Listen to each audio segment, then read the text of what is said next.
Hello guys, இப்போ வர புது படங்கள்ல புது பாட்டு ட்ரெண்ட் ஆகுதோ இல்லையா, இல்ல வைக்கிற பழைய படங்களோட பாட்டு ட்ரெண்ட் ஆகிட்டு இருக்கு. இந்த ஒரு ட்ரெண்டை வந்து இப்போ எல்லா டேரக்டர்ஸும் ஃபாலோ பண்ணிட்டு இருக்காங்க. ஆனா எனக்கு தெரிஞ்சு இதுக்கெல்லாம் விதை போட்டது யாரு? நம்ம லோகேஷ். அதனால அவர்கிட்ட இருந்தே ஆரம்பிச்சிருவோம். ஃபர்ஸ்ட் நம்ம பார்க்க போறது லோகேஷ். இந்த வீடியோ பார்க்கறதுக்கு முன்னாடி மறக்காம நம்ம சேனலை சப்ஸ்கிரைப் பண்ணிருங்க. ஃபர்ஸ்ட் நம்ம பார்க்க போறது இளையராஜாவோட மியூசிக்ல மீரா படத்துல வர புது ரூட்ல தான் அப்படின்ற சாங்.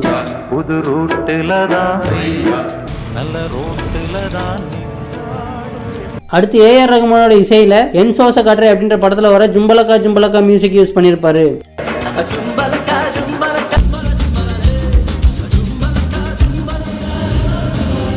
இந்த படத்துல இந்த ஜெயில் சீக்வன்ஸ்ல வர சக்கு சக்கு வத்தி குச்சி அந்த சாங் வந்து அசுரன் படத்துல இருந்து எடுத்து யூஸ் பண்ணிருப்பாரு.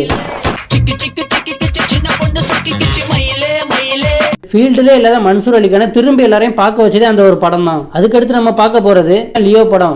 அந்த பாட்டை பத்தி நான் சொல்ல வேண்டிய அவசியமே இல்லை. கரு கரு கருப்பாய் அந்த பாட்டு தான். நம்ம தளபதியே டான்ஸ் ஆடி இருந்தாரு. அந்த பாட்டு இன்னமும் ட்ரெண்ட்ல போய்கிட்டு தான் இருக்கு.